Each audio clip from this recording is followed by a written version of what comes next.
Hi guys, welcome back to my YouTube channel that is Swapna's Tutorial. So ನೀವೇನ ನನ್ನ ಚಾನೆಲ್ಗೆ subscribe ಆಗಿಲ್ಲ ಅಂದರೆ ಪ್ಲೀಸ್ ಸಬ್ಸ್ಕ್ರೈಬ್ ಆಗಿ, ವಿಡಿಯೋಸ್ ಲೈಕ್ ಮಾಡಿ, ಶೇರ್ ಮಾಡಿ, ಹಾಗೆ ಕಮೆಂಟ್ ಮಾಡಿ.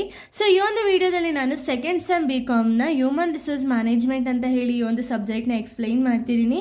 ಇದು ಪಾರ್ಟ್ 4 ವಿಡಿಯೋ ಆಗಿದೆ. ಚಾಪ್ಟರ್ 2ನ ಪಾರ್ಟ್ 4 ವಿಡಿಯೋ ಆಗಿದೆ, dynamics of employee management relationship ಅಂತ ಹೇಳಿ. ಸೊ ನನ್ನ ಪ್ರೀವಿಯಸ್ ವಿಡಿಯೋದಲ್ಲಿ ನಾನು ಆಲ್ರೆಡಿ ತುಂಬ ಟಾಪಿಕ್ಸ್ನ ಎಕ್ಸ್ಪ್ಲೇನ್ ಮಾಡಿದ್ದೀನಿ. ಯಾರೆಲ್ಲ ಆ ವೀಡಿಯೋಸ್ನ ನೋಡಿಲ್ವೋ ಒಂದ್ಸತಿ ಆ ವೀಡಿಯೋಸ್ನ ನೋಡ್ಕೊಂಡು ಬಂದು ಈ ಒಂದು ವಿಡಿಯೋನ ನೋಡಿ, ಬಿಕಾಸ್ ನಿಮಗೆ ಕಂಟಿನ್ಯೂಷನ್ ಅನ್ನೋದು ಪ್ರಾಪರಾಗಿ ಸಿಗುತ್ತೆ ಅನ್ನೋ ರೀಸನಿಂದ. ಓಕೆನಾ? ಸೊ ನಾನು ಪ್ರೀವಿಯಸ್ ವಿಡಿಯೋದಲ್ಲಿ ನಾನು ಟ್ಯಾಲೆಂಟ್ ಅಕ್ವಿಸಿಷನ್ ಮತ್ತು ಟ್ಯಾಲೆಂಟ್ ಮ್ಯಾನೇಜ್ಮೆಂಟ್ ಬಗ್ಗೆ ಹೇಳಿದ್ದೆ. ಸೊ ಈ ಒಂದು ವಿಡಿಯೋದಲ್ಲಿ ಜಾಬ್ ಅನಾಲಿಸಿಸ್ ಬಗ್ಗೆ ನಾವು ನೋಡ್ತಾ ಹೋಗೋಣ. ಓಕೆನಾ?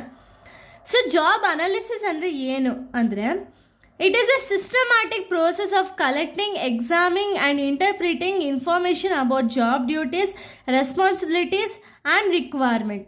ಅಂದರೆ ಏನು, ಇವಾಗ ಜಾಬ್ ಅನಾಲಿಸಿಸ್, ಇವಾಗ ನಾವೆಲ್ಲ ಕೆಲಸಕ್ಕೆ ಹೋಗ್ಬೇಕಾದ್ರೆ ಫಸ್ಟ್ ಜಾಬ್ ಅನಾಲಿಸಿಸ್ನ ತೊಗೊಂಡಿರ್ತೀವಿ. ಯಾಕೆ ಅಂದರೆ ಏನು ಡ್ಯೂಟೀಸ್ ಏನಿದೆ, ಇವಾಗ ಯಾವುದೋ ಒಂದು ಜಾಬಿಗೆ ಕಾಲ್ ಮಾಡಿದ್ರು ಅಂದ್ಕೊಳ್ಳಿ, ಎಕ್ಸಾಂಪಲ್ ಅಕೌಂಟಿಂಗ್ ಅಂದ್ಕೊಳ್ಳಿ.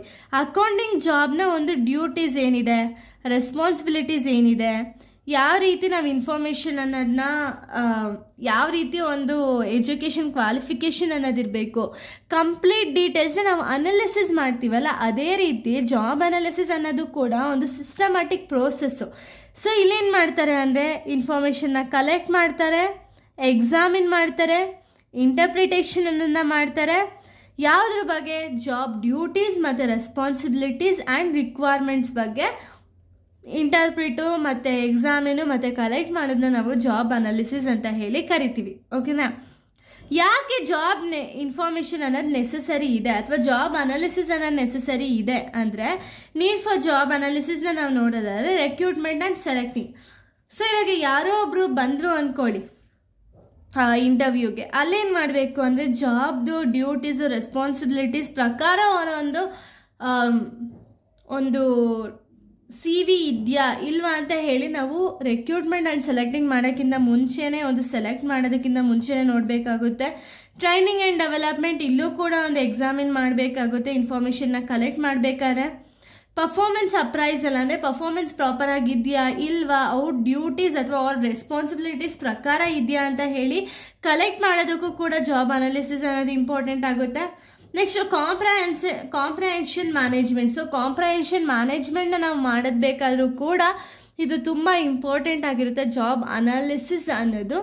Next organisation restructuring. ಸೊ ಆರ್ಗನೈಸೇಷನ್ನ ರೀಸ್ಟ್ರಕ್ಚರ್ ಮಾಡಬೇಕಾದ್ರೂ ಕೂಡ ನಾವು ಎಕ್ಸಾಮಿನ್ ಮಾಡಿ ಇನ್ಫಾರ್ಮೇಷನ್ನ ಕಲೆಕ್ಟ್ ಮಾಡೇ ಅಲ್ವಾ ಮಾಡೋದು. ಸೊ ಅದಕ್ಕೆ ಇದು ಕೂಡ ತುಂಬ ಇಂಪಾರ್ಟೆಂಟ್ ಆಗಿದೆ. ಇನ್ನು ನೆಕ್ಸ್ಟ್ ಪ್ರೋಸೆಸ್ನ ನಾವು ನೋಡೋದಾದರೆ, ಜಾಬ್ ಅನಾಲಿಸಿಸ್ ಪ್ರೋಸೆಸ್ ಯಾವ ರೀತಿ ಇರುತ್ತೆ ಅಂದರೆ, first identify the purpose of job analysis. So first ನಾವು ಐಡೆಂಟಿಫೈ ಮಾಡಬೇಕಾಗುತ್ತೆ ಯಾಕೆ ಜಾಬ್ ಅನಾಲಿಸಿಸ್ ಅನ್ನೋದು ಬೇಕು ಅಂತ ಹೇಳಿ ಫಸ್ಟು ಐಡೆಂಟಿಫೈ ಮಾಡಬೇಕಾಗುತ್ತೆ.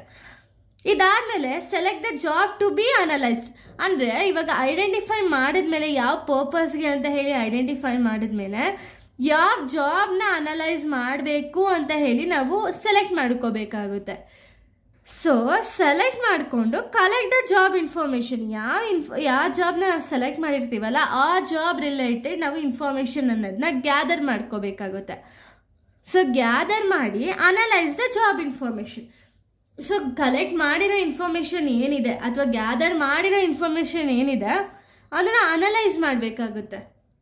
ವೆದರ್ ದ ಇನ್ಫಾರ್ಮೇಷನ್ ಕರೆಕ್ಟ್ ಇದೆಯಾ ರಾಂಗ್ ಇದೆಯಾ ಅಂತ ಹೇಳಿ ಅನಲೈಸ್ ಮಾಡಬೇಕಾಗುತ್ತೆ. ಸೊ ಇದಾದಮೇಲೆ next develop the job description. So develop ಮಾಡಬೇಕಾಗುತ್ತೆ ಜಾಬ್ ಡಿಸ್ಕ್ರಿಪ್ಷನ್ ಏನು ಅಂತ ಹೇಳಿ ಡೆವಲಪ್ ಮಾಡಿಕೊಂಡು next develop job specification. So ಜಾಬ್ಗೆ ಏನೇನೆಲ್ಲ ರಿಕ್ವೈರ್ಮೆಂಟ್ಸ್ ಇರುತ್ತೆ ಅದನ್ನು ಡೆವಲಪ್ ಮಾಡ್ಕೋಬೇಕಾಗುತ್ತೆ. Next validate the data. So data proper ಆಗಿದೆಯಾ ಅಂತ ಹೇಳಿ ವ್ಯಾಲಿಡೇಟ್ ಅಂದರೆ ಚೆಕ್ ಮಾಡ್ಕೋಬೇಕಾಗುತ್ತೆ. ನೆಕ್ಸ್ಟ್ ಅಪ್ಲೈ ದಿ ಫೈಂಡಿಂಗ್ಸ್ನ ಅಪ್ಲೈ ಮಾಡಬೇಕಾಗುತ್ತೆ. ಸೊ ಇಷ್ಟು ಕೂಡ ಒಂದು ಜಾಬ್ ಅನಾಲಿಸಿಸ್ನ ಒಂದು ಪ್ರೋಸೆಸ್ ಆಗಿದೆ. ಓಕೆನಾ?